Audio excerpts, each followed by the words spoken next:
celebrate St. Cajetan. Cajetan started out as a lawyer, but made a midlife career change when he was ordained at 36. For a time, he was part of a religious community made up only of men from the lowest stations in life.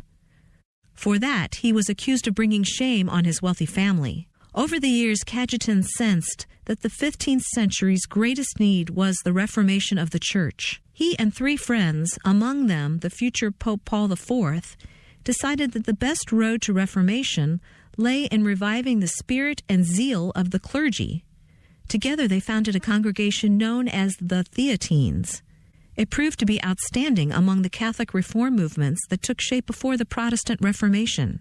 Cajetan's emphasis on reform extended to the world of banking as well. He founded one of many charitable nonprofit credit organizations that lent money on the security of pawned objects. Its purpose was to help the poor and protect them from exorbitant interest rates. His organization ultimately became the Bank of Naples. Cajetan died in 1557 and was canonized in 1671. There's more about the saints along with inspiration and Catholic resources at our website, saintoftheday.org. From Franciscan Media, this has been Saint of the Day. The Catholic Current, bringing Christ to the world and the world to Christ. We've seen historically, first there was a war against the church, and then there was a war against Christ, and then there was a war against Creator, and now there's a war against creature. So what it seems to me is a rage against everything that's real. The Catholic Current, 5 p.m. Eastern, from the Station of the Cross and on the iCatholic Radio mobile app. Hi, Joe McLean here, host of A Catholic Take, heard on the Station of the Cross each weekday morning at 7 a.m. Eastern.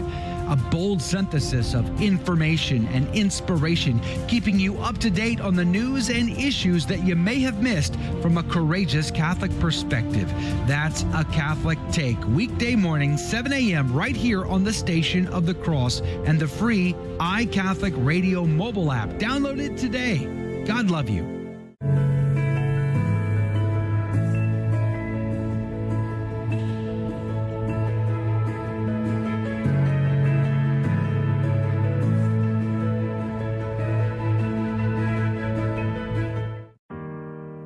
We often talk about the worst case scenario. We say, well, it could be worse. What is the worst case scenario? There are a lot of scary ones in the news today, from ongoing conflicts in the Middle East to violence in urban centers near your city, the persecution of Christians everywhere. You've got tensions rising with North Korea. You've got the threat of nuclear weapons. But for Christians, the worst case scenario is to die in mortal sin, to leave this life outside God's friendship, because we want reality on our terms.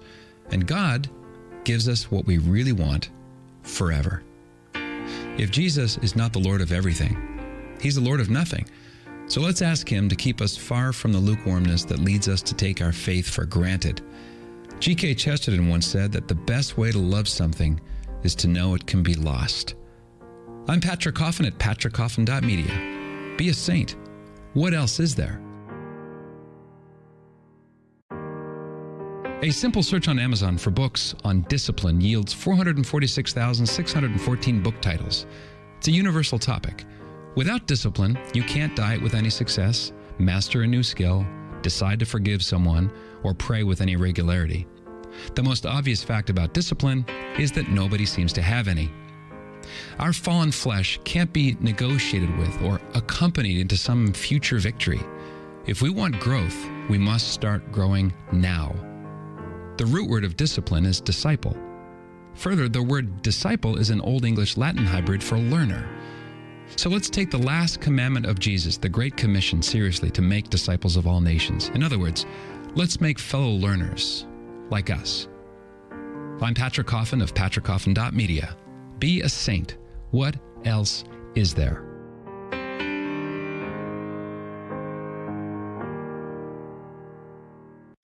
This is Joe McLean, and you're listening to the Station of the Cross, proclaiming the fullness of the truth with clarity and charity.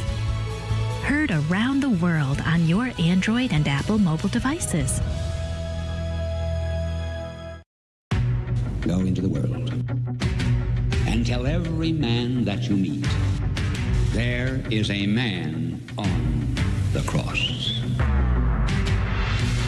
A Catholic Take. What you need to know right now.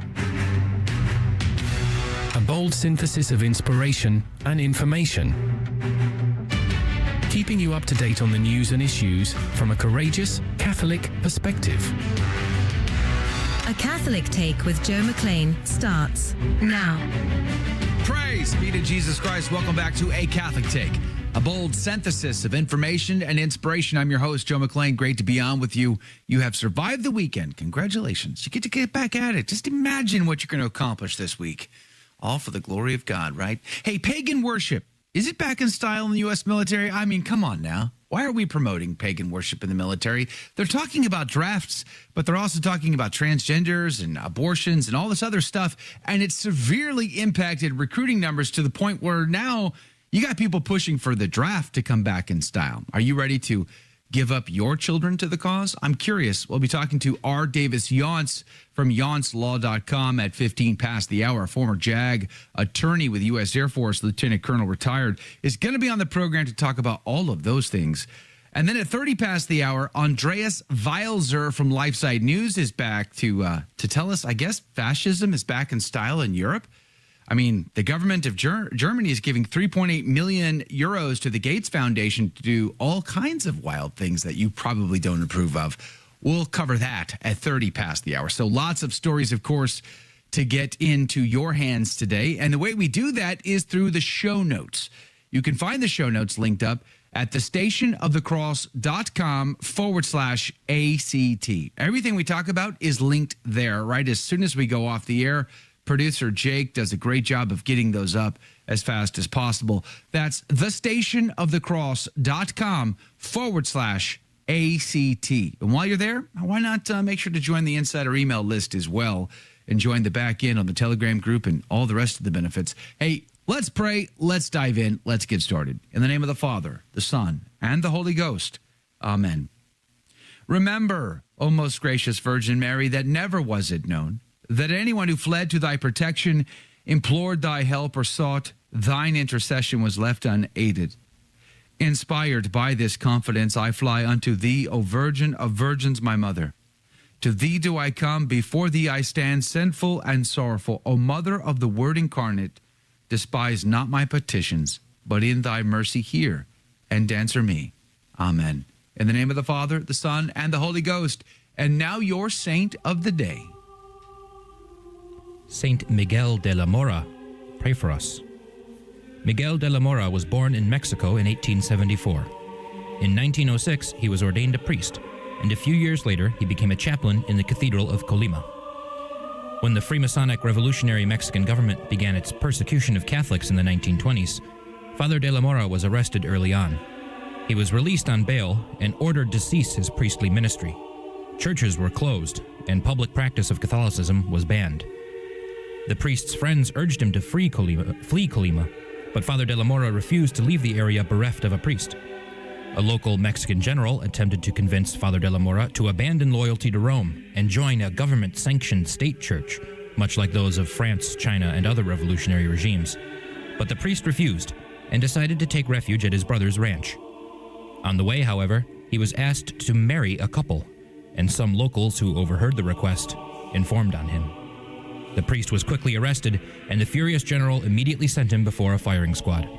With his brother forced to watch, Father de la Mora was shot to death on August 7th, 1927, in a humble stable in Colima, as he was praying a rosary for his executioners. He was canonized in 2000 by Pope St. John Paul II as one of the martyrs of the Mexican Revolution.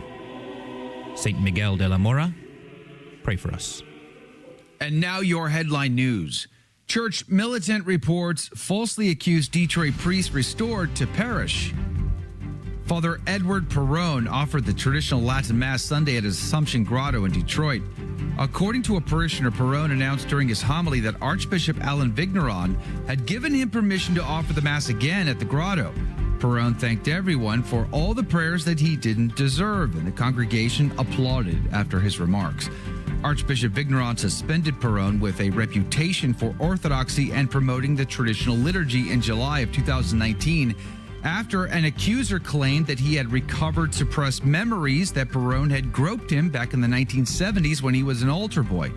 More than 50 altar boys signed affidavits testifying to Perón's integrity and virtue during the time that they knew and worked with him. Perón was vindicated in his lawsuit against LePage, who agreed to pay him $125,000 after a three-person case evaluation panel unanimously found in favor of the priest. While Perón was allowed to resume public ministry as a guest at various churches, the archdiocese banned him from offering Mass at his own parish, even as he remained pastor. LifeSite News reports Australian politicians grill Pfizer and Moderna execs over COVID jab heart injuries. The shocking revelation came during a Senate hearing in Australia when the Pfizer spokesperson revealed that the big pharma giant imported a special batch of COVID-19 vaccines solely for their own employees. Australian Senator Malcolm Roberts led the interrogation of Pfizer, Australia's country medical director, Dr. Kirshan Theru, and head of regulatory sciences, Dr. Brian Hewitt, with his forceful inquiries eventually leading to Dr. Theru admitting that Pfizer employees did not receive the normal vaccine.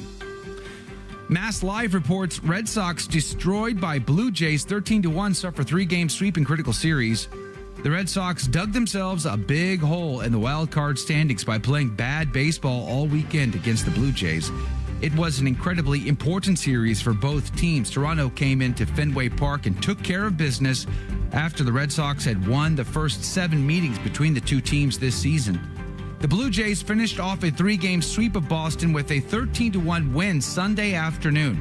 Toronto now leads the Red Sox by 5 games for the final AL wildcard spot. The Mariners and the Yankees also are ahead of Boston and behind the Blue Jays. The Red Sox lost the 7th time in 8 games. They have scored 3 or fewer runs in 7 of the past 9 games alone. Come on, Sox, what's going on with you? And those are your headline news. The gospel today comes to us. I'm taking the option today for the saints, the propers of the saints, Saint Sixtus II, Pope, martyr, and companion martyrs. Pray for us. It's Matthew chapter 10, verses 28 through 33. Matthew 10 is so good. You should read it today. Read the whole thing. It's so good. Jesus said to his disciples, "And do not fear those who kill the body, but cannot kill the soul.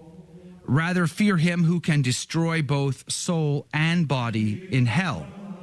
Are not 2 sparrows sold for a penny? And not one of them will fall to the ground without your Father's will. But even the hairs of your head are all numbered.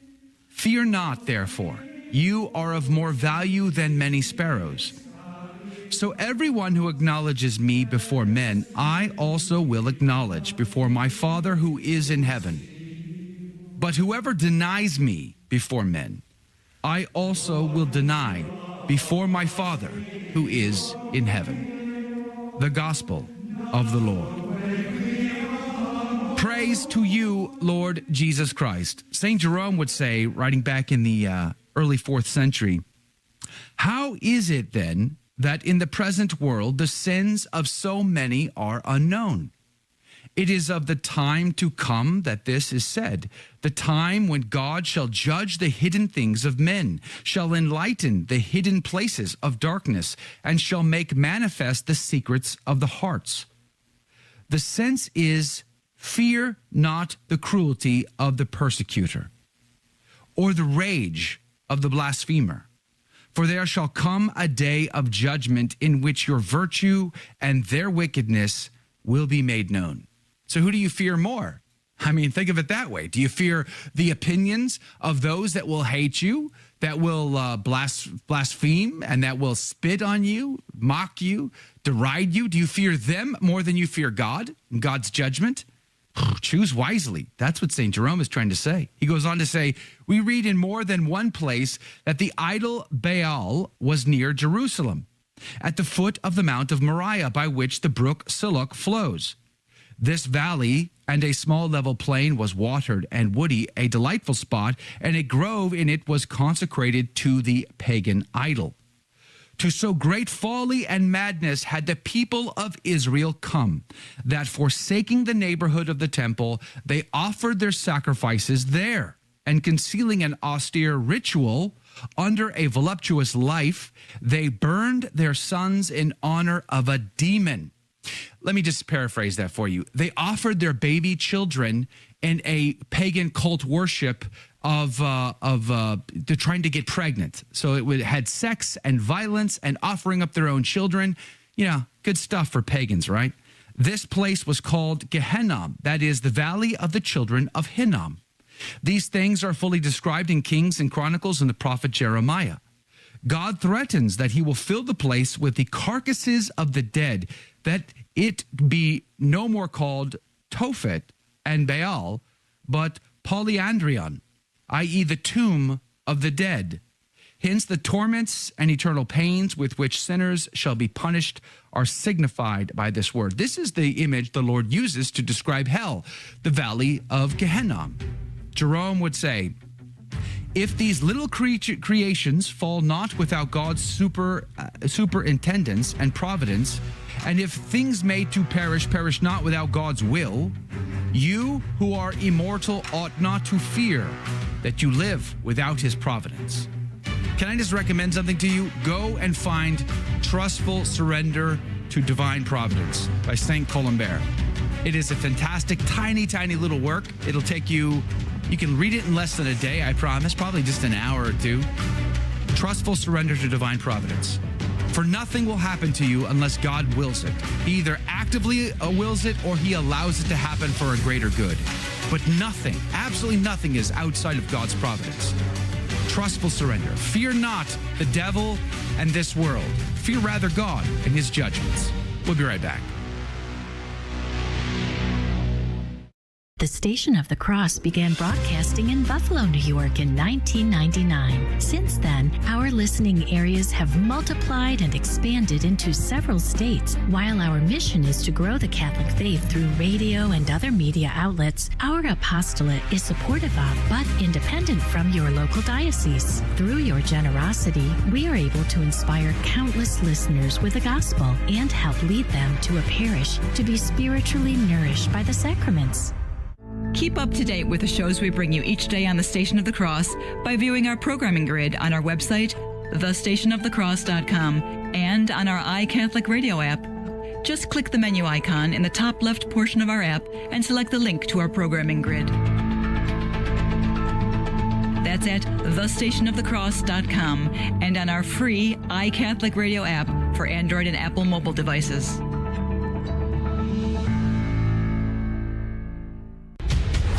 I'm Jim Havens, host of The Simple Truth, heard weekdays at 4 p.m. Eastern on the Station of the Cross Catholic Media Network. It raises the question, I think, for a convert like me or for a cradle Catholic is, why are we seeing the human leadership of the Catholic Church steer the Church in a direction that doesn't seem consistent with Catholicism of the last 1900 years? That's The Simple Truth, weekdays at 4 p.m. Eastern on the Station of the Cross. Hi, I'm Debbie Georgiani. And I'm Adam Bly. Join us for the Spirit World on the Station of the Cross. If we're really going to suffer, we really need to suffer here when we're in the church militant phase, right? The most difficult part for the poor soul is that they had some amount of that beatific vision in their judgment. They know they're going to get back to God, but then they're separated from God. So that's kind of the worst part because that's a spiritual suffering. The Spirit World, every Saturday at 11 a.m., right here on the Station of the Cross.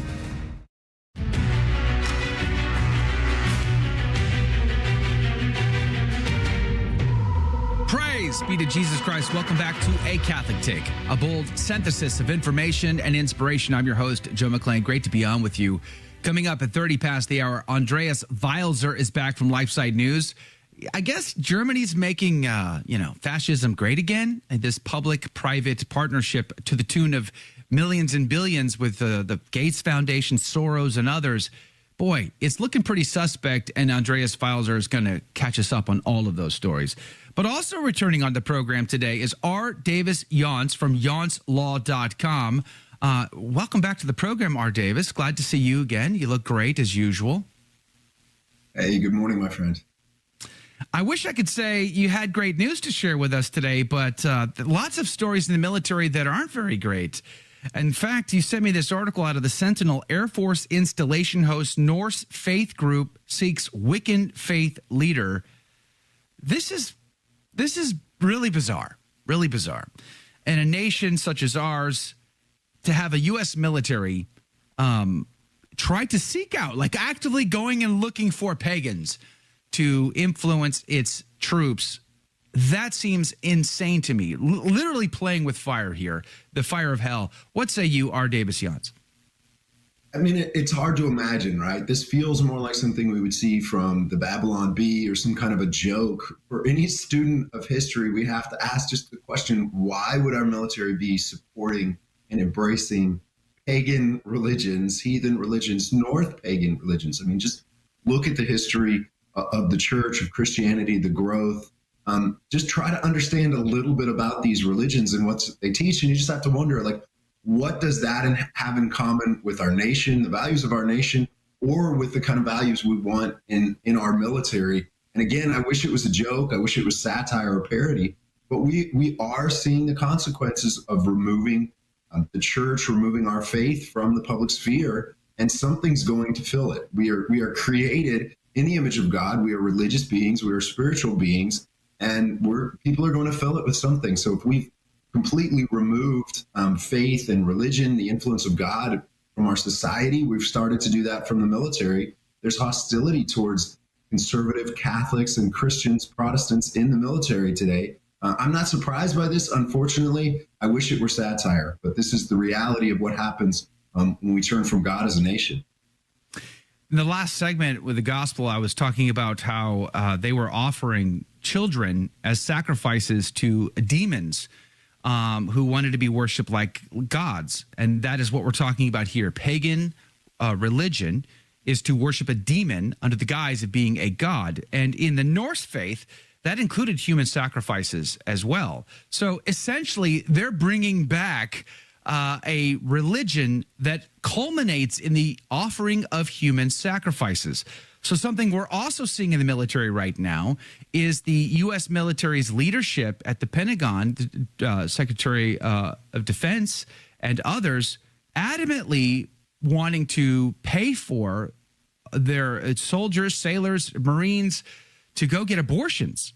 All your expenses, your time off, your family trip, whatever you need to go kill your child in the womb, we'll take care of that. It seems like there's a link to these two things.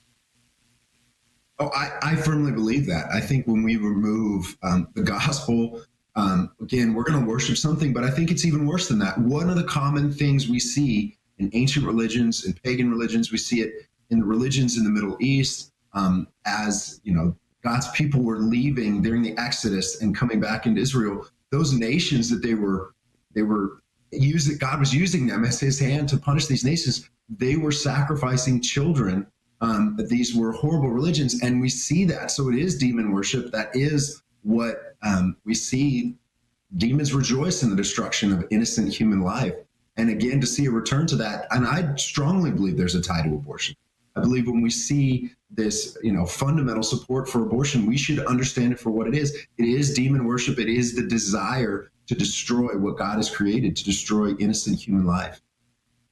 One of the things that you served in the Air Force, right? I mean, you were a JAG officer in the Air Force, retired lieutenant colonel. Thank you for your service again. But I think I read this story, 5, 6, 7, 8 years ago, maybe. It's been a long time now, it feels like. The U.S. Air Force Academy invited the Wiccans in, set up a little Wiccan circle or whatever. And when I saw that the first time, I thought that is incredibly bizarre. I mean, not only is it bad, but it's bizarre and on a common sense level.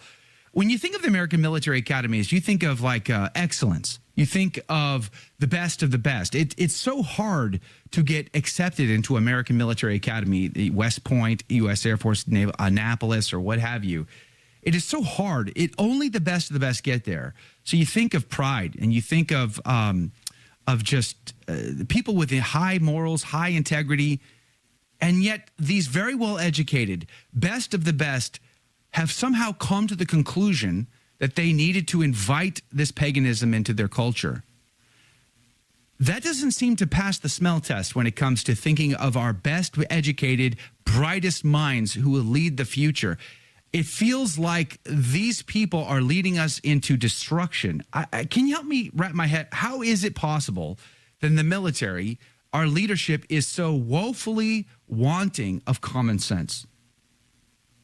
Well, part of the problem is, it seems like just sort of a trite phrase, but the idea is Christ or chaos. We remove the Christian faith, we remove the gospel from the equation, and then we bring in moral relativism. There is no basis, there is no analysis of truth anymore. And so you go from sort of this progressive idea of we're going to, just be religiously neutral to demon worship. But that's what happens. It is Christ or chaos. We're either worshiping God or we're worshiping man. And this is the consequence. When we turn from God and we start worshiping man, this is what we see, because man's wisdom is folly. That's the answer. It's that simple. It's foolishness. Tommy Tuberville, the senator from Alabama, has been pushing hard to try to get them to overturn their support for abortion in the U.S. military. And as a result, we're seeing drastic impacts. The Space Command's not moving from Colorado to Alabama now as a result. U.S. Marine Corps, now the U.S. Army, have no leadership as a result because they've not been able to get confirmed. So do you see this only getting worse? What would be your opinion of Tuberville's technique, his strategy here to combat this decision at the Pentagon to support abortion? Yeah, so in this case, I consider him an absolute hero. What he has done is brilliant from a constitutional procedural perspective, and he is fighting, despite just how he is being vilified and poorly treated in this, he is fighting desperately to combat this abortion policy. So I consider him a hero for life in this situation, and I hope he holds strong, and I hope others join him. And what's interesting is he's simply using a procedural tool that they have in the Senate. And the amazing part about this is that if they simply took the time to actually debate the merits of these nominees, they could get them approved. He's not stopping them from being approved. He's just saying, we're not going to approve them without a floor debate and a procedure in the Senate, which quite frankly is the way it should be for some of these senior leader positions in the military. So it's about 300 senior leader positions that they could push through if they would just actually vet these individuals on the floor of the Senate. They're refusing to do that, and they're trying to make it very, very political. And so they're punishing the state of Alabama by not moving Space Force there, when the United States Air Force, GAO, everyone that's studied this has said the best place, the place that makes sense, is Huntsville, Alabama. It's called Rocket City, USA, has the largest percentage of PhDs in the nation that live in the Huntsville region. There's so many reasons why it makes sense to have it there. But for political reasons, it's going to Colorado, which was the fourth or fifth choice. What's the quality of the leadership, these generals that they're trying to get confirmed? Do we know anything about them in particular? So it varies, but one of the real challenges we have had that people are just starting to understand how serious it is no one ever really vets them. They really just it goes to the Senate, the nominations get approved as just sort of pro forma, unless there's a specific issue or a senator puts a hold on it and they actually vet and discuss these individuals. So the problem is, traditionally, we've known very, very little about them. There are some great organizations, some strong Christian conservative organizations that are starting to vet these individuals. And one of the side consequences of what Tuberville is doing, slowing this process down a little bit, is giving them an opportunity to do that. So I do think we'll begin to know more about some of these leaders. Some of them are probably excellent.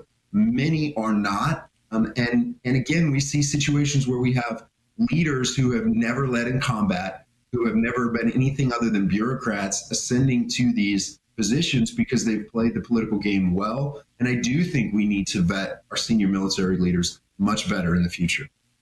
Well, with the shenanigans going on in the military these days, we see them all the time. Transgender commercials. I mean, I'm not sure how that affects readiness. I was just recalling my own time back in the Marine Corps, got out in 95. Don't ask, don't tell was the policy. Bill Clinton set that up, for crying out loud. You know, it's changed so much that it seems like American young men don't want any part of it.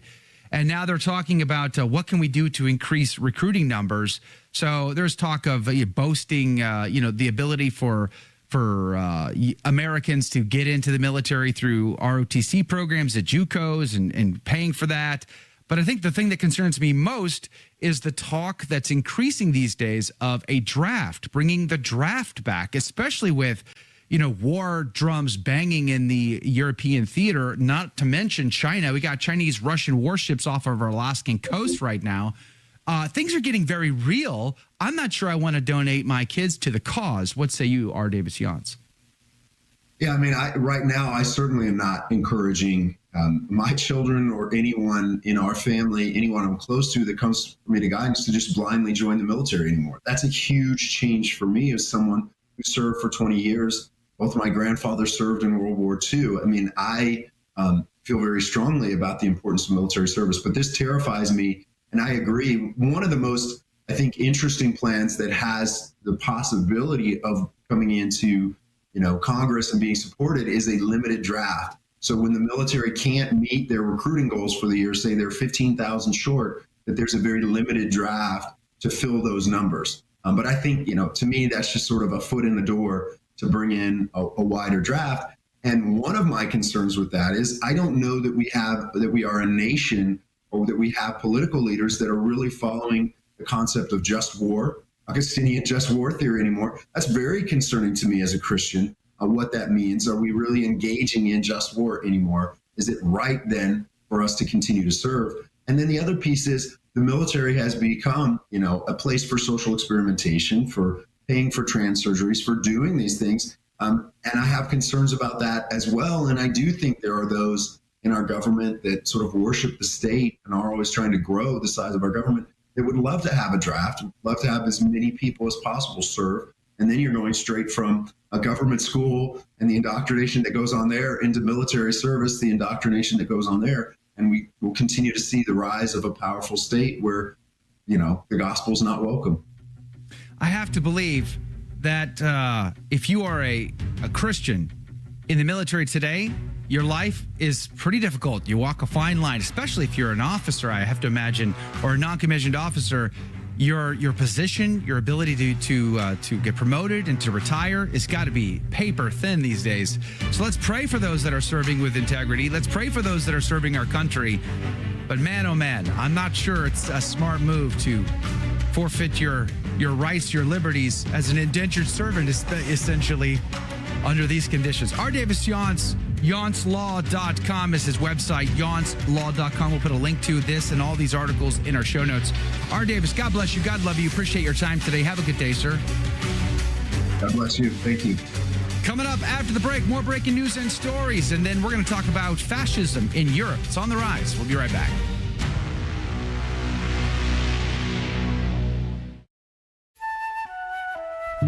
This is Franciscan Media's Saint of the Day for August 7th. Today we celebrate Saint Cajetan. Cajetan started out as a lawyer, but made a midlife career change when he was ordained at 36. For a time, he was part of a religious community made up only of men from the lowest stations in life. For that, he was accused of bringing shame on his wealthy family. Over the years, Cajetan sensed that the 15th century's greatest need was the reformation of the Church. He and 3 friends, among them the future Pope Paul IV, decided that the best road to reformation lay in reviving the spirit and zeal of the clergy. Together they founded a congregation known as the Theatines. It proved to be outstanding among the Catholic reform movements that took shape before the Protestant Reformation. Cajetan's emphasis on reform extended to the world of banking as well. He founded one of many charitable nonprofit credit organizations that lent money on the security of pawned objects. Its purpose was to help the poor and protect them from exorbitant interest rates. His organization ultimately became the Bank of Naples. Cajetan died in 1557 and was canonized in 1671. There's more about the saints along with inspiration and Catholic resources at our website, saintoftheday.org. From Franciscan Media, this has been Saint of the Day. You can listen to any of our network-produced programs at your convenience, wherever you enjoy podcasts. Hear a powerful sermon you need to share with a loved one? Maybe there's a guest or teaching segment that deserves another listen. You can find all of our shows on Apple Podcasts, Stitcher, Spotify, Google Podcasts, our website, and the free iCatholic radio app. Be uplifted in your faith. Listen today at thestationofthecross.com or on your favorite podcasting platform.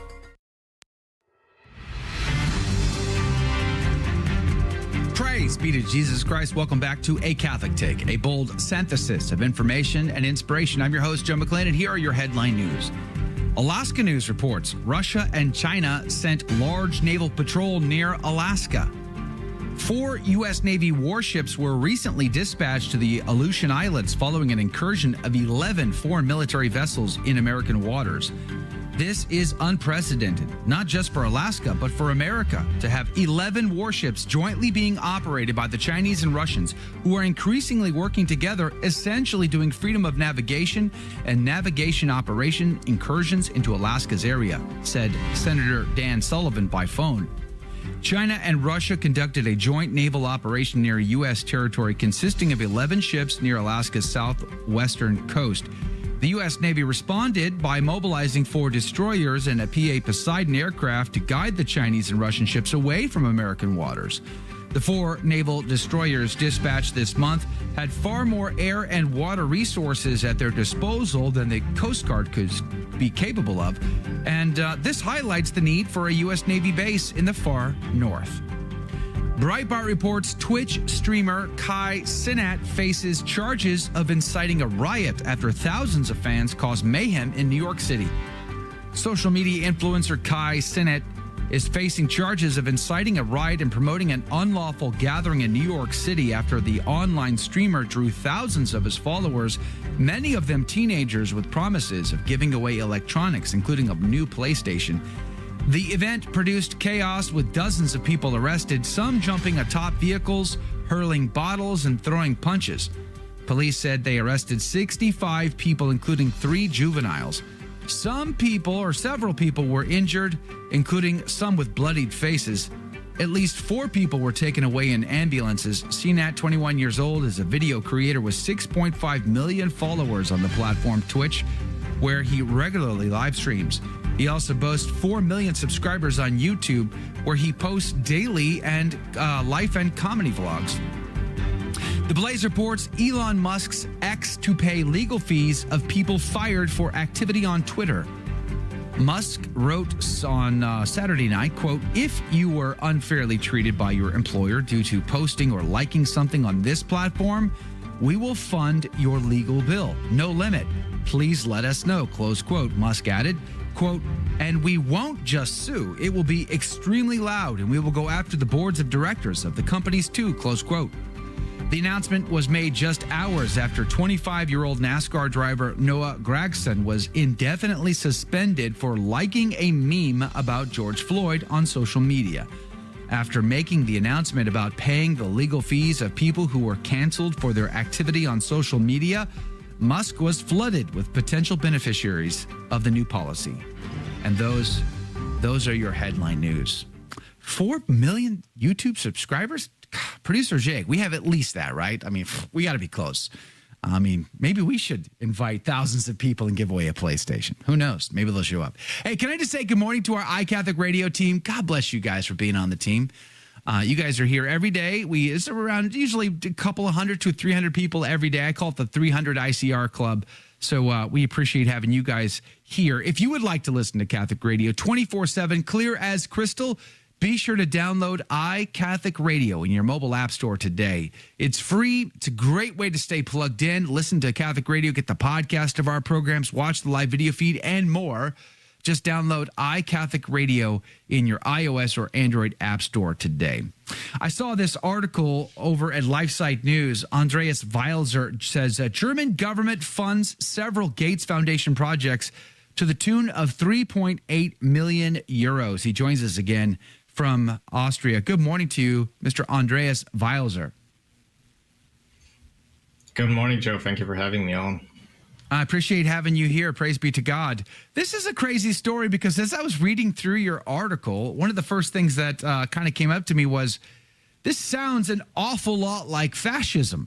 Private, public partnerships, you know, in the public part of it, the people, the citizens have very little to say or input into what happens here.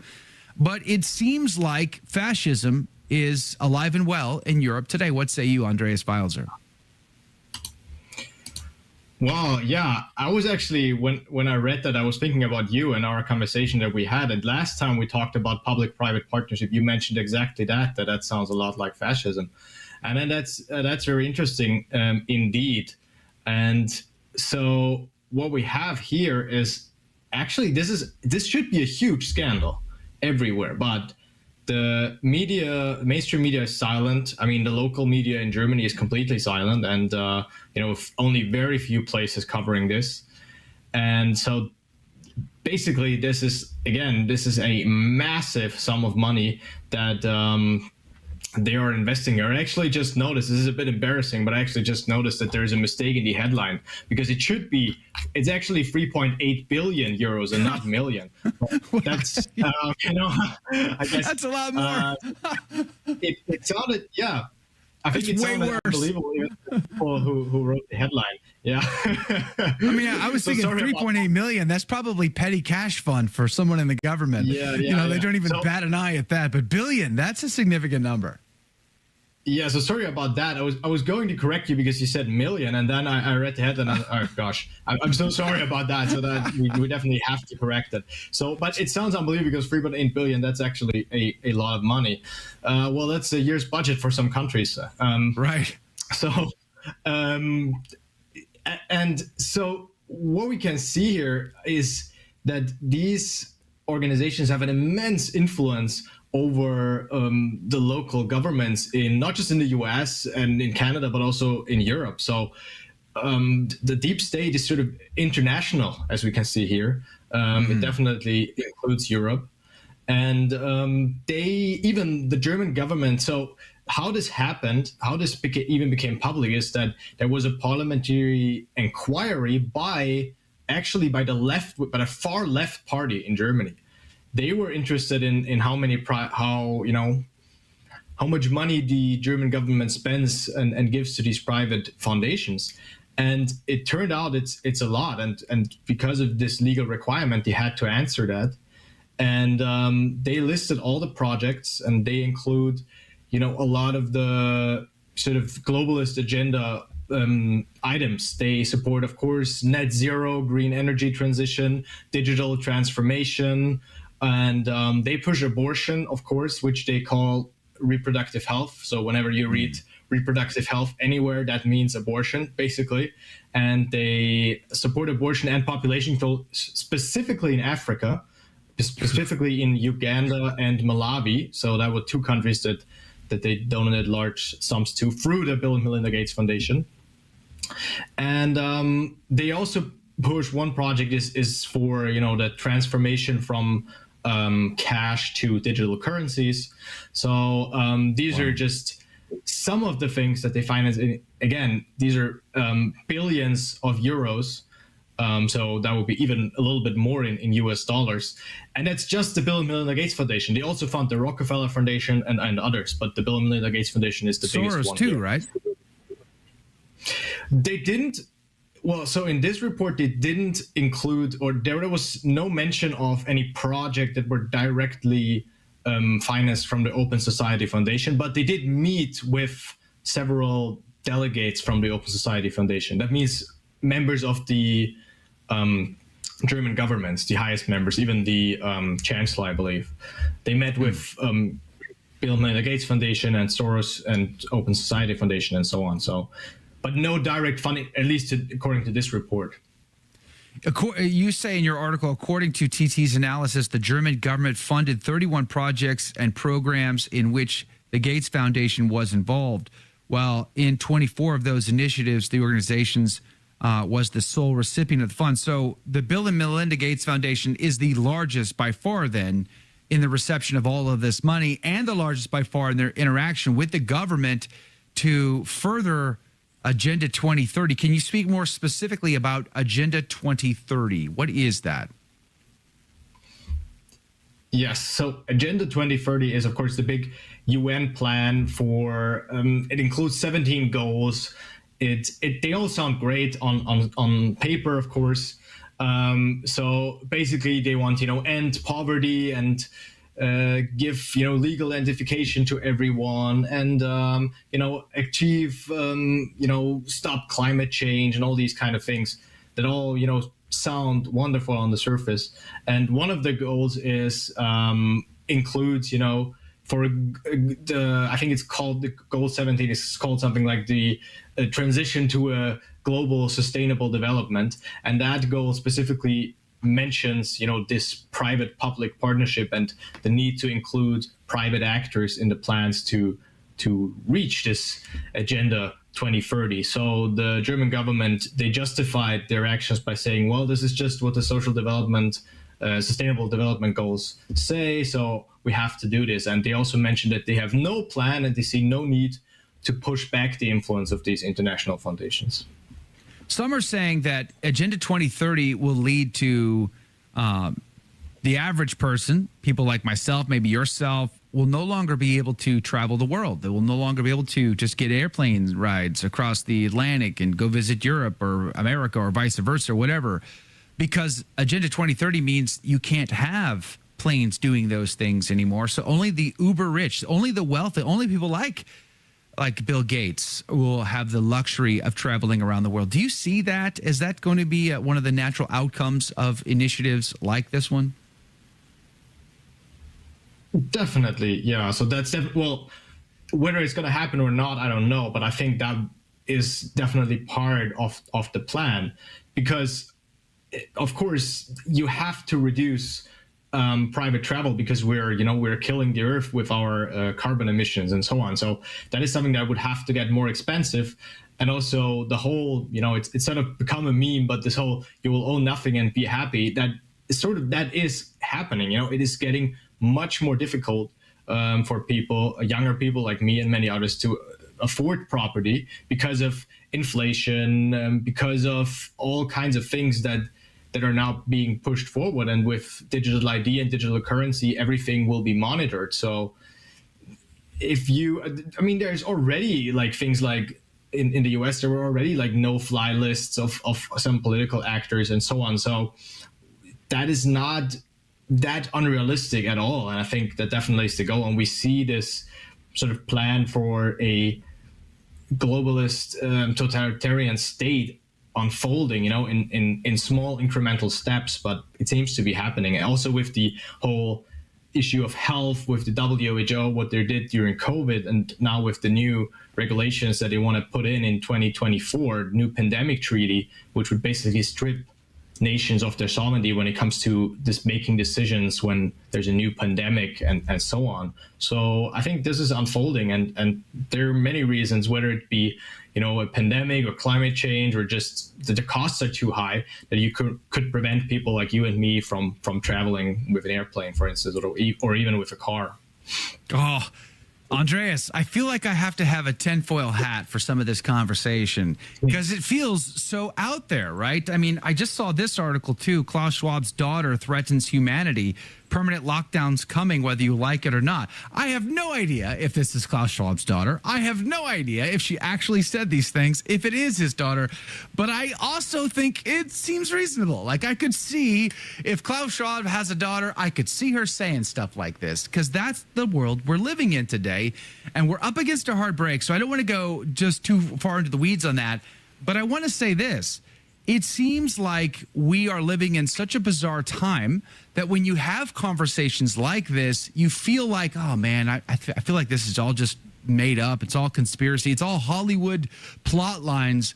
But it isn't it? Well, if you ask me, no, it isn't a Hollywood plot line, unfortunately. There's too many things that directly point into the direction of this globalist totalitarian state that's unfolding, unfortunately. Hold that thought. Andreas Wailzer is our guest. His article, the German government funds several Gates Foundation projects to the tune of 3.8 billion, not million, billion with a B, euros. That's a lot of money. That's a lot of money. I mean, that's not as much as we've given to Ukraine. Don't get crazy, but it's still a lot of money. This public-private partnership that's going on in Europe. And I wonder, how are the citizens thinking about this? Do they even know about it? Do they care about it one way or the other?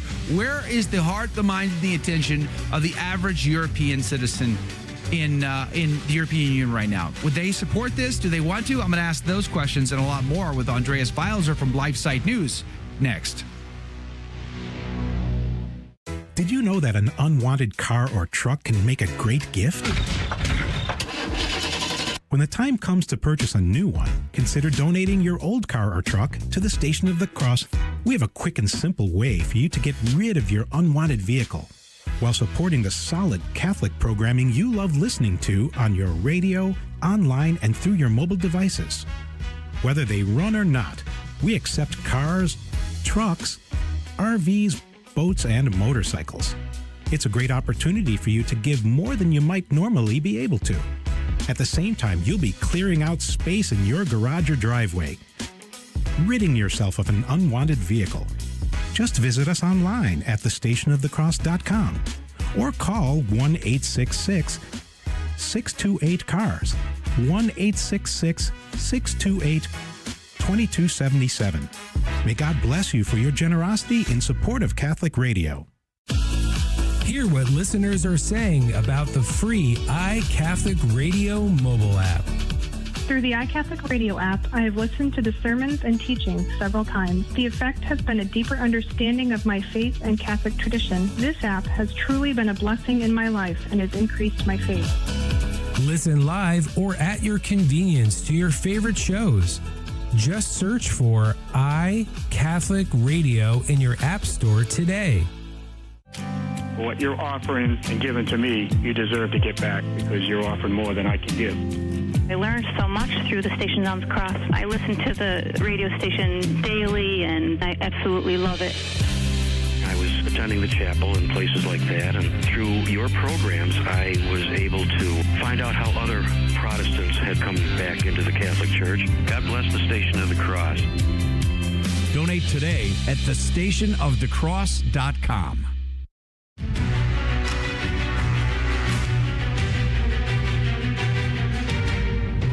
Praise be to Jesus Christ. Welcome back to A Catholic Take, a bold synthesis of information and inspiration. I'm your host, Joe McClain. It's great to be on with you. Coming up at the top of the hour, we say goodbye to the radio audience. We stay on the live video feed for the after show where we interact directly with you. And I would be really curious, and maybe producer Jake will put up a poll on our YouTube feed. Do you think all of this is just conspiratorial? Are we talking about tinfoil hat stuff, or is this the new normal? I'd like to get your opinion. We'll talk about that in the after show and a lot more. But we're having a conversation with Andreas Wailzer from LifeSiteNews.com. German government funds several Gates Foundation projects to the tune of 3.8 billion with the B euros. We've been talking about this crazy story that seems to be going under the radar. Nobody's really paying attention to it. Andreas, welcome back to the show. In your article, you say this example illustrates how the deep state operates through these international philanthropic foundations by influencing local politicians and media outlets other than elected officials who are at least in theory subject to parliamentary control and are not allowed to pursue their own private interests. Private foundations are not subjected to these restrictions. TT, which is a German outlet, points out that the private foundations are not subject to control and can pursue long-term goals with private interests independently of election periods. In other words, German citizens may vote out its radical left-wing government and replace it with a more conservative one, but as long as the deep state is allowed to operate through the Gates Foundation and other billionaire-funded private entities, fundamental change seems unlikely, close quote. Andreas, this seems crazy to me. In other words, they have stacked the deck. They can do what they want. The citizens have no voice here. Is that true? Well, that's what it seems like to me. I mean, again, as long as these foundations have that much influence over the German government, if you have a government that's a bit more conservative, at least on the surface, what's really going to change if you're still going to pursue the Sustainable Development Goals 2030, like we talked about before the break? What's really going to change? It's going to be the same agenda that's going to be painted a little different. They're going to put up maybe a bit of a different facade, but like an actual, government that wants change would actually have to, to root out all these foundations and many other things that are so corrupted in our institutions in the West. Do the average German citizens want this? Are they on board with this? Do they like the Gates Foundation and their philosophies? Do they want global population control and the digital currency and all the rest? Well, I mean, it's of course always hard to say, but I would argue no. And I would argue the majority of the population does not want that, but the majority also doesn't know really what's going on. Again, this report has been, or this incident, which is publicly available on the servers of the German parliament, hasn't been discussed at all. It has just been ignored by the media, so most people don't know about it. And we've seen now, we have in Germany a sort of a coalition of the Socialist, the Green Party, and the Liberal Party, so a far left coalition, I would say. And they have been one of the most unpopular governments in recent history. Like they're losing in the polls all the time, and the right-wing Alternative for Germany party is winning in the polls, and they are at their highest, marks that they've ever been at. And I think that's because this government is actually putting into practice the Sustainable Development Goals and this Agenda 2030. They closed down the last nuclear power plants. They're making this transition to so-called green energy, which is hurting the German economy immensely. The German economy is projected to shrink by, I think, 0.3% in the next quarter, while Russia is going to grow, Russia's economy, and many other economies as well. So Germany is, putting all these, especially this whole green agenda, into practice. And when people actually see the impacts of that, it's immensely unpopular. So is it possible then to turn things around?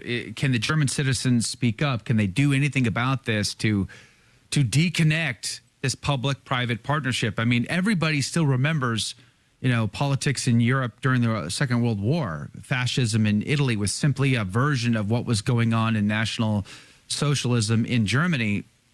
Surely nobody wants that anymore. So why won't they demand that they no longer fund groups like this? Why won't they demand that they no longer support sustainable goals that are crushing the economy?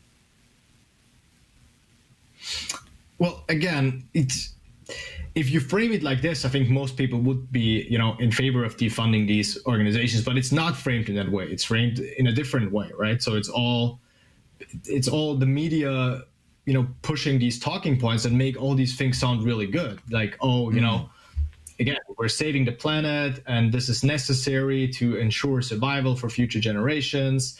And also, we want the best for you and keeping you healthy for locking you in your home. I mean, we've seen that during COVID. That was really an example of how you can, it's just a matter of framing and manipulating the narrative and just, you can paint things in a beautiful light that actually aren't so. And I think that's largely what's going on. But I mean, in terms of solutions, again, these right-wing populist parties in Germany and the rest of Europe, they are, surging in the polls.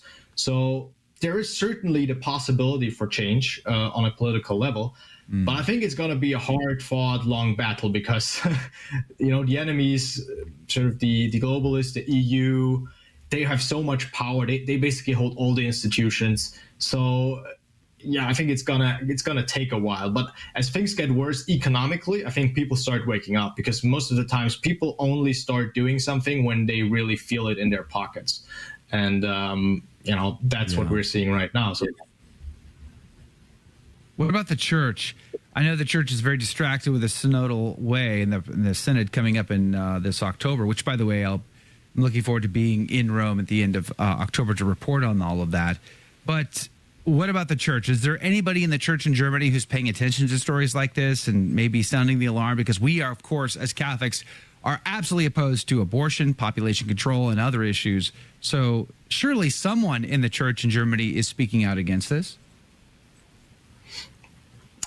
Yeah, I think Cardinal Gerhard Müller was a great example.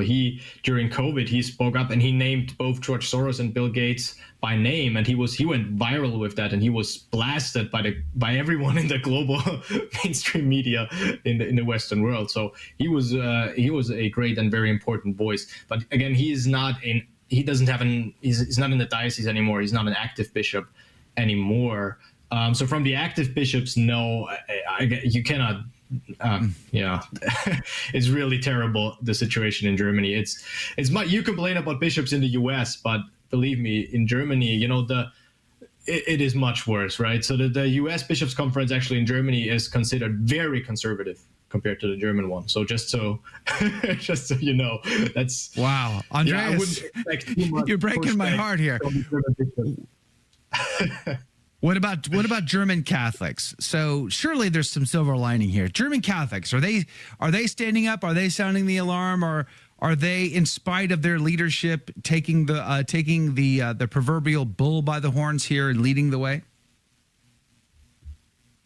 So I know many great Catholics who are against this, but these are mostly, the traditional or more conservative ones. If you talk about the population of about 20 million Catholics in Germany, unfortunately most of them do not really believe the faith anymore. So I think it's a small group, but the really faithful ones, I think, are mostly against all of this, against this agenda. Tick, tick, tick. Do you hear the clock ticking in the world? I hear it. I hear it every day. The clock seems to get louder by the day. Live in a state of grace. That is ultimately the answer. But share that, plant those seeds, shout it from the rooftops, because tick, tick, tick. You just don't know how much time you have. Andreas Wailzer, I really appreciate your reporting. I wanted to ask you about your Wikipedia article, or your article on Wikipedia and their co-founder. We'll have to have you back for that one. That one's a doozy and a half. We're going to link to all of his articles in our show notes today at it's lifesitenews.com, but stationofthecross.com/ACT. God love you. So what did you think of today's show? Let's discuss that right now in the after show. Your take on the after take. Comment, interact live with me and the team. All you need to do is search for one of our live video feeds on Facebook, YouTube, Rumble, Twitter, LinkedIn, and elsewhere. Simply search for the Station of the Cross, Joe McClain, or A Catholic Take. I'm looking forward to seeing you and interacting with you directly. It all starts right now. It's the after show. And we're back. Welcome to the after show, everyone. Happy Monday. All right. Here's the poll. Are these UN, Soros, etc. conspiracy theories are legit? 77% say yes, 8% say no, 15% say they donated to the cause. I mean, mostly. That's what I meant to say. I'm only teasing. You don't have to tell me that you donated to Soros. It's fine. It's totally okay. I'm pretty sure that's the 8. That's the 7. That's the 7% now that say no. Those are the feds in our midst. Those are the FBI infiltrators. Damon, good morning to you. Oh, man. Yeah. Luz, happy Monday to you too. Luz, good morning to you. Paul, glad you're on the team today. Thank you for doing it. Damon's here. Praise be to God. The military will have to draft people after they seek out the pagans. Yeah, let the pagans go first. How about that? Good call. They've already performed human sacrifice, and they fight to do it. Mike K, Yvonne, Sharon, good morning to you. Thanks for being on the team today. Really appreciate having you guys here. Thanks for doing it. I see Sharon commenting over there on the YouTubes, of course. Alberto and Liz, good morning to you. Thanks for hanging out with us. I saw Bridget Dunn and Rhaegar82 and a bunch of others over there as well. Let's see here. Yvonne's commenting over there. Alberto, do you like not being a part of the EU anymore? I know your country is split on that question. I'm just curious, how do you feel? Is it good or not good that you're part of the EU? You let me know. Clinton, good morning to you. He says, I think the devil is who is doing all of this nonsense at the end of the day. All right, praise be to God. It does seem demonic, Sharon. I agree with you. Hey, Catholic Arrows from Down Under. Good morning. Thanks for being, or for you. What time of day is it for Australia? Australia's like a day.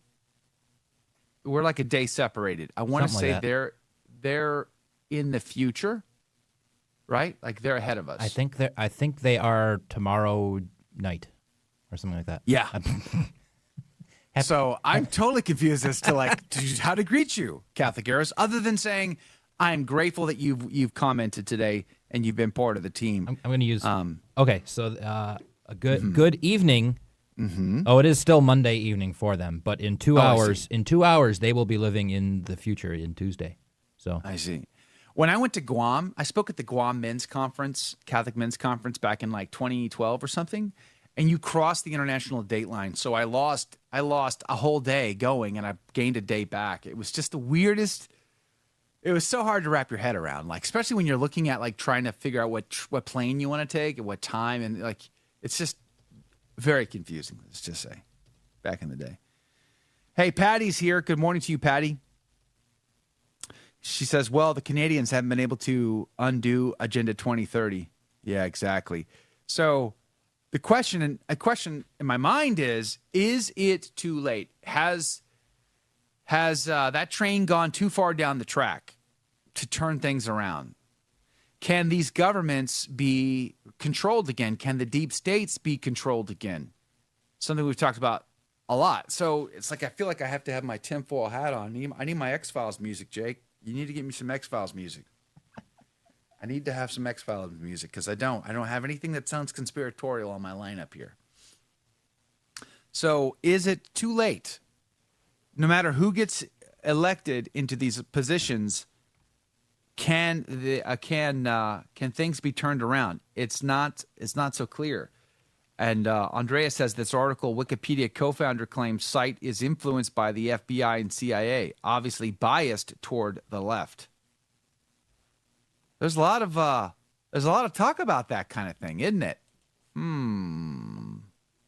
What do you think about Klaus Schwab's daughter? She certainly looks like Klaus Schwab, doesn't she? I see the resemblance. She looks like her dad. Unless that's AI, creating this image. I don't know. Does she have insider information? Is she just being snarky? Is she just a curmudgeon? Is she just a cantankerous type and she likes stirring the pot, pushing on the buttons, getting us all to get riled up? I don't know. I'm not sure. But let me know what you guys think. Let me know what you think. By the way, Catholic Arrows from Australia, suggested that we research the Holy Face devotion and read the promises of Jesus to Sister Maria of St. Peter. I've had conversations and guests on about the Holy Face devotion. I can do so again if you guys want me to. That'd be great. Alberto. Let me see if I can find you. Did you respond? Yes, sort of, Joe. Very clear, Alberto. Very concise, precise answers there, Alberto. Thanks. So, sort of. You're sort of happy you are not part of the EU, or are you sort of not happy that you're not a part of the EU? See how I can interpret that both ways? It's way too early in the week to do that to me, Joe. I don't know what you just said. Yes. Karen Andy Bashaw says, I'm so glad that Joe and Mother Miriam aren't afraid to discuss these agendas. Well, it's like I chuckled. I almost chuckled during the news when that Twitcher guy can throw a rant. He could throw a riot in New York City by putting out the call. I can't throw a pebble and hit a listener most days of the week. So our reach and our capacity to sound the alarm is I'm just wondering which would actually get us booted off YouTube faster, discussing these conspiracy theories or playing the X-Files theme on the stream. Which one will get us kicked off quicker? Good question. They might just monetize the X-Files theme. They probably, and give us an audience. Yes. Because we're going to make them some money. More viewers, more royalties. Exactly. Yeah, well, we're trying to do what we can, Karen Andy Bashaw, 100% trying to do what we can. Alberto says the trade is bad, but some Brits want to retire to Europe and work, run businesses. so much more difficult now. I mean, it feels like half of England has moved to Portugal, Alberto. So many citizens of the UK are now moving in, buying cheap land in Portugal and in the Dolomites. All of these abandoned stone house farms that need to be rebuilt are going, and the prices are going up, which means locals can't afford to live. Like, it's harder for them to live because their income isn't going up, but their cost of living is. So it's definitely causing issues. So I can see what you mean there. Alberto says a lot of old Brits retired to France, Spain, Portugal, Italy, Greece. But it's more difficult. Yeah. Sharon says, it was so much easier when the earth was flat, huh, Joe? I know what you mean, Sharon. Remember the good old days? Make the earth flat again. Yeah, I said, can we get a cup that says make the earth flat again? Maybe that should go on our ACT Insider Mug 2.0. By the way, my 1.0 ACT mug is on the way. I should have it this week sometime. I had a prototype version, but now I've got the actual official ACT 1.0 Insider Mug on the way. So I'll be drinking out of that soon instead of my typical Buc-ee's mug. By the way, we went to Buc-ee's over the weekend. I stopped to get gas and some venison sausage because, of course, how could you stop at Buc-ee's and not get the venison link? I'm just asking the question, right? Like, what kind of human being would you be if you didn't buy the venison link at Buc-ee's? One should really be introspective about that question, I would argue. Anyway, and there was a guy, at Buc-ee's, there's only 1,000 pumps. It's not like your average convenience store where you got like 6 or 7, 10 maybe pumps. They literally have 200 pumps at these things. And they're all full, always. So I have to park behind someone, wait for them to leave. And this truck was not leaving. I'm like, dude, I got to go. I mean, I got to need gas. Can you move on? Turned out his battery was dead. So he asked for help. I'm like, yeah, of course I'll try to help you. So I get out and try to jump him, and it doesn't work. And then we're like begging and borrowing other people to help. And I felt bad for the poor fella. I was never able to get him up and running. I ended up moving to a different pump and gassing up and heading out. But I really felt bad for him. But nonetheless, we did get the venison sausage. So yeah, that was great. That worked out well. Read the rest, Joe. It's more difficult to retire to Europe. Work there, study, trade. So not great. Spain and France also. Italy, Romania. I would like the Holy Face devotion, says Sharon. Greek island, says Alberto. Christopher Velasquez is on the team. Good morning to you, Christopher Velasquez. The Copernicus, Galileo. Not sure how that fits in, but okay. Flat Earth. Oh, Flat Earth. Thank you. Thank you, Producer Jake. Obviously someone who believes in Flat Earth. Yeah, I know all the arguments. Okay, so we're going to do Woolly Wednesdays, Tobacco Tuesdays. Could we do Flat Earth Fridays? There you go, Flat Earth Fridays. I like it. I mean, we want to be fully trad on this show. Okay, we want to be like uber trad. Because everyone knows that they believed in the flat Earth all in the medieval era. The Dark Ages. Could we just agree? Can we just agree, if we're going to set some rules here, can we just agree that if, in fact, there is a leap year and it happens to land on a Friday, that we would then be required to have Flat Earth Fridays while wearing wool and smoking pipe tobacco? Sure. Okay, fair enough. You don't have to convince me to wear wool and smoke pipe tobacco, considering I pretty much do both of those things every day. I pretty much do both of those things every day. Oh, that's hilarious. Are these UN, Soros, etc. conspiracy theories legit? As our poll question, 76% say yes, 6% say no, 18% say mostly. Flat Earth pancakes. Man, I haven't had a pancake. Can I just tell you guys, between us, I'm coming up on a year now. By the way, Liz, good morning to you. Thanks for hanging out on the behind the scenes, the back end is what I was going to say.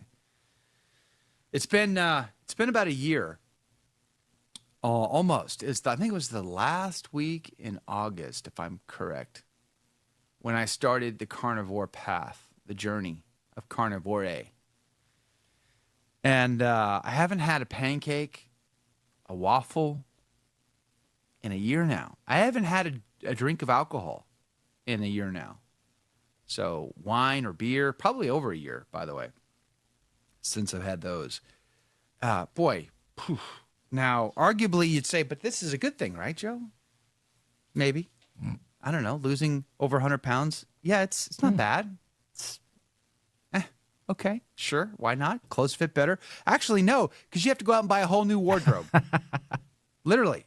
I shop at the Goodwill just because I have to afford to buy a whole new wardrobe. And who can afford a whole new wardrobe? I mean, let's be honest. You couldn't afford the one you had before. Now you got to buy a whole nother one. And you have to buy the ones in between. Like from 375 plus pounds down to 250 pounds. That's a long way to go. So a lot of sizes in between. That ain't cheap. That's very expensive. So I don't know. Is it worth it? I'm not sure. What is it, Leviticus? Leviticus 3:15 says? The fat belongs to the Lord. I'm just saying, at the judgment, God is going to be looking for fat sheep, not skinny goats. That's all I'm saying. Yvonne says, you could always just wear a sheet and go Roman toga. Toga. Oh, man. I spent part of my weekend, speaking of togas, in Rome. I spent part of my weekend trying to pray and discern more about my trip to Rome coming up in October. So it's going to be the Synod on Synodality. I'm going to be in Rome October the 29th through November the 6th. So I'll be at the LifeSite Rome Forum event, hopefully to capture interviews with Cardinal Mueller, which I'm so excited about, Bishop Athanasius Schneider, John Henry Weston, Andreas Wailzer will be there. There's a good chance Alexander Trugoel will be there. Alexander, I'm hoping, if he does come, he said we're going to get connected, but I'm hoping to take him back to the bridge and interview him in the very spot where he threw the Pachimamas into the Tiber. I think that would be a fun interview. Great place to have that interview would be right there. I'm going to be at St. Peter's Square to talk about the Synod on Synodality. So we're going to be doing some live reportage there. And then I'm also thinking about filming a short documentary film on the life and death of St. Peter and Paul and how they're interwoven and connected. Because there are so many misconceptions and myths about the life of them. You may not know this, but there is strong evidence to suggest that Peter was not in Rome once, but 3 times. That he made 3 different trips, once in the 40s, once in the 50s, and again in the 60s, and ultimately being martyred in 67 A.D. Paul was there twice. A lot of people think that at the end of the letter of the book of Acts, that that was it. He died. It's not true. He spent 2 years in confinement in Rome, and he was released. He went on to Spain and then back to Macedonia and Greece. And eventually he was arrested again and brought back to Rome. And he went through 2 court trials the second time.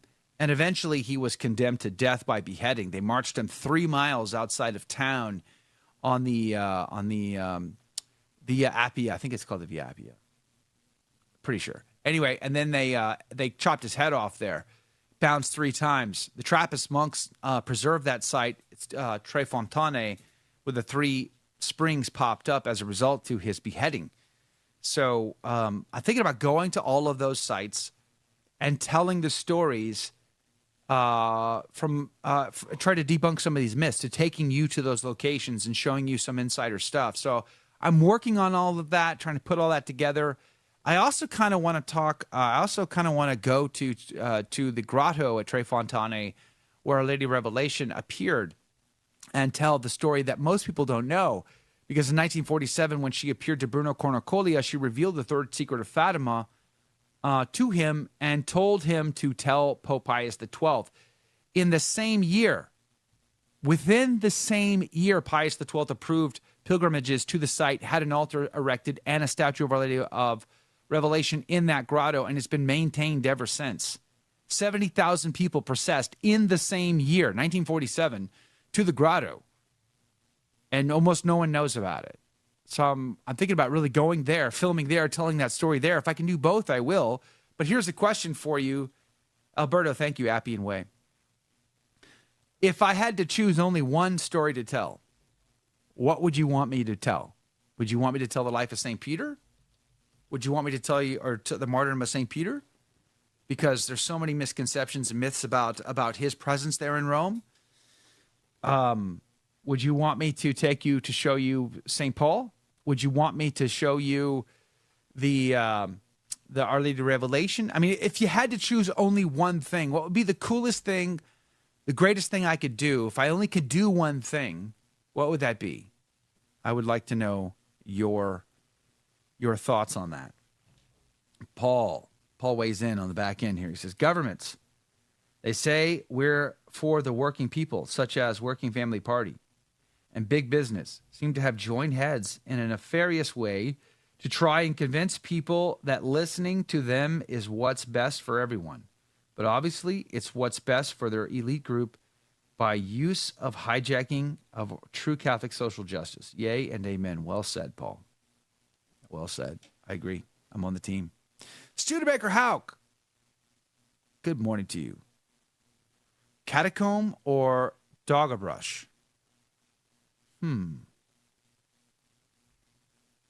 Not sure what that means. Appellation was OS. That took me a second, Studebaker. That's a good one. No, I don't get it. Explain it to me. Catacomb or dog a brush. Oh, now I get it. He who would pun would pick a pocket. Now I'm getting it. I'm so slow to the party. It took me a second too.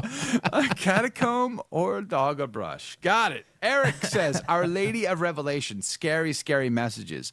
So relevant for us right now and in line with your previous guest, Xavier, and his book of Revelation. I'm leaning that way too, Eric. The thing about the whole story of the martyrdom of Peter Paul is, one, so many people want to paint Paul as being so separated, outside of, in opposition to, in contrast to Peter. And nothing further could be the truth. So I really want to smash that myth and demonstrate the parallels between the two and show how they're interwoven to the point of their death even. And then the whole issue of Peter being in Rome and how so many want to deny that. I mean, I watched some documentaries over the weekend as well with my kids, and it's so anti-Catholic propaganda nonsense. I just want to destroy all that stuff. The problem is my time is going to be super limited in the city, and so I just want to make it as valuable as absolutely possible. So I really want to hone it down and be super intentional about what I do. But Our Lady of Revelation, I feel like that's the one, right? Because it has such big meaning, right? So maybe, I don't know, I'm definitely going to go 100% to the grotto. Question is, how much time do I spend there? We're going to find out. Don Franco, no draft of my children. Yay and amen. Don Franco, yay and amen. Okay, so polls changed now on YouTube. Are these UN, Soros, etc. conspiracy theories legit? 72% say yes, 11% say no, and 18% say mostly. So that's a strong majority who say basically, yeah, these are legit, but 11% say no. That's the troubling part about that story, right?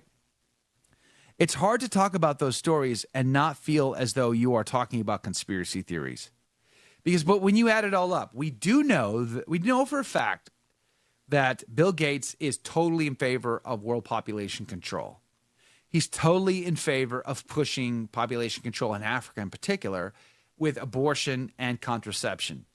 The conspiracy theory part is whether or not he's in favor of trying to control population through more nefarious means, for example, through vaccines, things like that.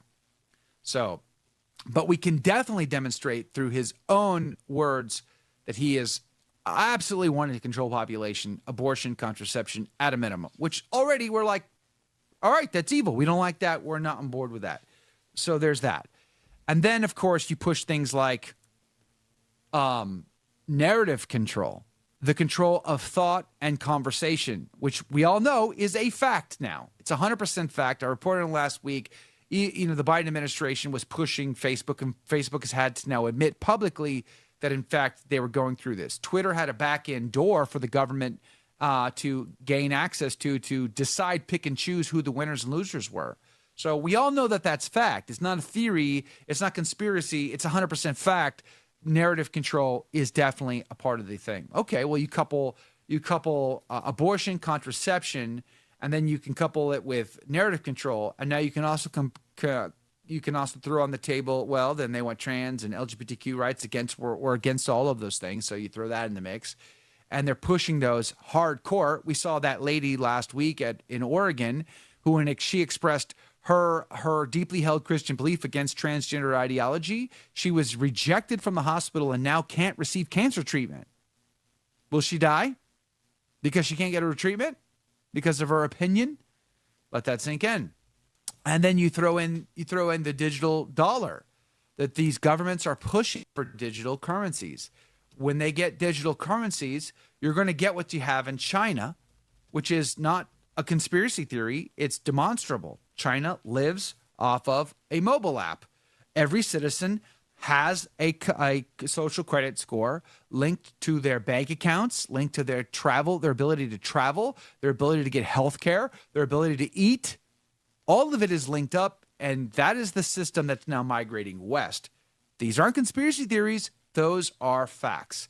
The conspiracy theories are more along the lines of what happens in those vaccines. Well, why did Pfizer is now we know is public record because of these video that came out of Australia where they were grilling these Pfizer doctors. Why did they give their own employees a separate special vaccine, and the world that they pushed it on the entire planet a different vaccine? Why is that? Why did they need a different one? And you mentioned the next follow-up question is, I wonder if the world's politicians, the government leaders, did they receive the special one or the one that everybody else got? Makes you wonder. Makes you wonder. So it's bizarre. That's the world we live in, right? We live in bizarro world. Now 75% say yes on that poll. 10% say no, and 15% say mostly. How do you feel about the draft? If you live in the United States, do you want to see a draft?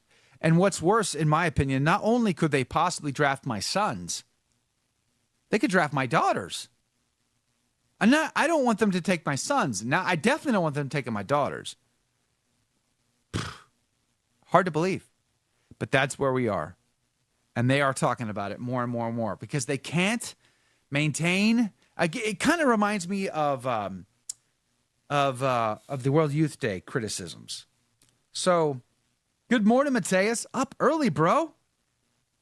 Wow, man, you are a go-getter. Must be because you're in the People's Republic Ambassadorship of Texas in the middle of California. Must be. You know, last week I was a little critical of the World Youth Day, right? They were using the IKEA bowls for distributing Holy Communion. Turns out, I got to show you this. I'm going to show, not tell. Hold on. Hold up. Give me a sec. I'm going to show, not tell. By the way, you can follow me on Twitter. If you are on the X platform, I'm at Catholic_hack. Catholic Hackey's my old podcast feed back in the 2007, 2008, 2009 days. A Catholic Hack. So that's when I started my Twitter feed. At Catholic_hack. At Catholic_hack is my Twitter feed. You can follow me there. But it turns out that at World Youth Day, they were simply unable to find tabernacles for all the pilgrims, so they used plastic crates instead. Now, maybe you'll say, Joe, you just don't understand, Joe. There's tens of thousands of pilgrims, and that means all of those consecrated hosts. There's just so much of it, Joe. We just don't have the time to really go out and look for something more beautiful, elegant, proper. So the hardware store provided us these beautiful plastic black crates to house The body, blood, soul, and divinity of the creator of the universe, the Lord of lords, the King of kings, the man who died on a bloody cross, drowning in his own bodily fluids, desperate to have air in his lungs to say, Father, forgive them, for they know not what they do. Yeah, plastic crates is good enough.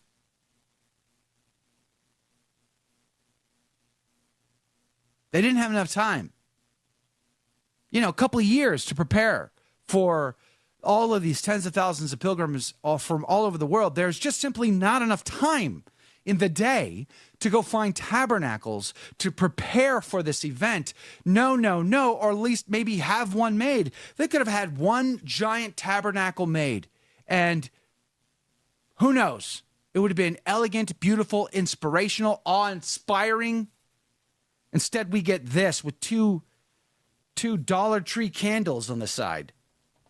It's the best we could do, Not enough time having a few years to prepare for such a major event. Just not enough time in the day, Joe. Why do you got to be so judgmental? Huh? Because, golly gee whiz, we're just out of our brains. Oh, but wait, hold on. It's not as though they decided that they were going to, have some DJ services for the morning, to end their trip there, to end their pilgrimage, to put a cap on the entire event, to welcome the rising sun. It's not as though they could do things like, morning office. Anyone? Sunrise Holy Mass? All ad orientem, all facing the rising of the sun? No. I mean, just think about the effort it would take to plan such things. I mean, Jacob, you lead a choir, morning office. You have to reserve that probably years in advance, right? I mean, you can't just on the spur of the moment lead a crowd of pilgrims in the morning office as the sun rises in the east. I mean, listen, I'm no priest. I've only darkened the door of seminary on 2 rare occasions. And I did stay at a Holiday Inn once. I am so sure that you have to have Vatican approval decades in advance to be able to do something like the morning office. Joe, it took me almost an entire afternoon to make booklets for people for Vespers at our church. Almost an entire afternoon to make the booklets. See what I'm saying, folks?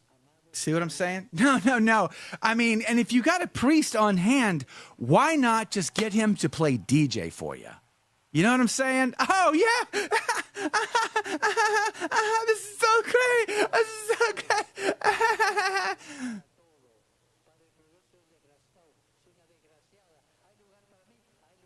This is what we do.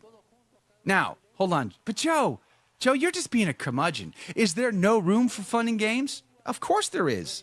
I got no problem with having a good time.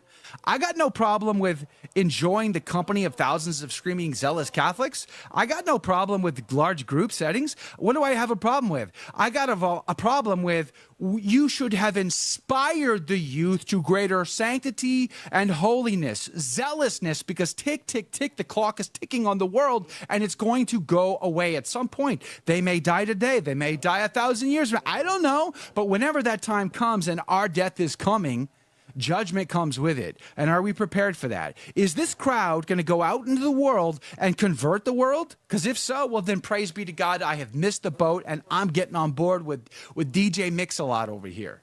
DJ Father Mix-It-Up. Do you see what I'm saying? Yeah, I'm very rigid, Brian. I'm just the most rigid guy in the world because I'm the guy who says maybe, just maybe, IKEA bowls is not the answer for our problems, right? Maybe, just maybe, not having big, large crates is the problem. Maybe, just maybe, we ought to do something a little bit more of the sacred, a little bit more of the holy. Maybe, just maybe, it wasn't going to kill these kids to experience something profoundly sacred and obviously holy.